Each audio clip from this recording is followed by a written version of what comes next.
ഒരു ദേശത്തിൻ്റെ പ്രിയപ്പെട്ട പുത്രൻ ഒരു നാടിൻ്റെ തന്നെ മുഖ്യനായി മാറിയ അനർഘ നിമിഷം. ഈ നിമിഷത്തെ അഭിസംബോധന ചെയ്ത് എന്ത് പറയണം എന്ന് എനിക്കൊരു കൃത്യമായ ഒരു രൂപമില്ല. എന്നാലും ഞാൻ എഴുതി വെച്ച കുറച്ച് കാര്യങ്ങൾ പറയാം. ഞാൻ അടക്കമുള്ള മലയാളികളുടെ പ്രതീക്ഷകളുടെ ഭാരം എത്രയുണ്ട് എന്ന് പ്രിയപ്പെട്ട സതീശൻ സാറിനിപ്പോൾ അറിയുന്നുണ്ടാവാം.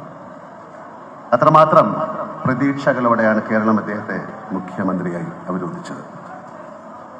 ഒരാളെ മുഖ്യമന്ത്രിയാക്കാൻ വേണ്ടി നാടൊന്നായി മുറവിളി കൂട്ടിയ അനുഭവം കേരള ചരിത്രത്തിൽ തന്നെ വിരളമായിരിക്കും. പരവൂരിന് മാത്രമല്ല, കേരളത്തിനാകെ ഈ ഒരാളെ വേണം എന്ന് തോന്നാൻ കാരണം എന്താണ് എന്ന് ഞാൻ ആ ദിവസങ്ങളേറെ ആലോചിച്ചിട്ടുണ്ട്. സത്യസന്ധത, സുതാര്യത. ബഹുമാനപ്പെട്ട സതീശൻ സാറിന് ഇവ രണ്ടും പ്രകടമാണ്.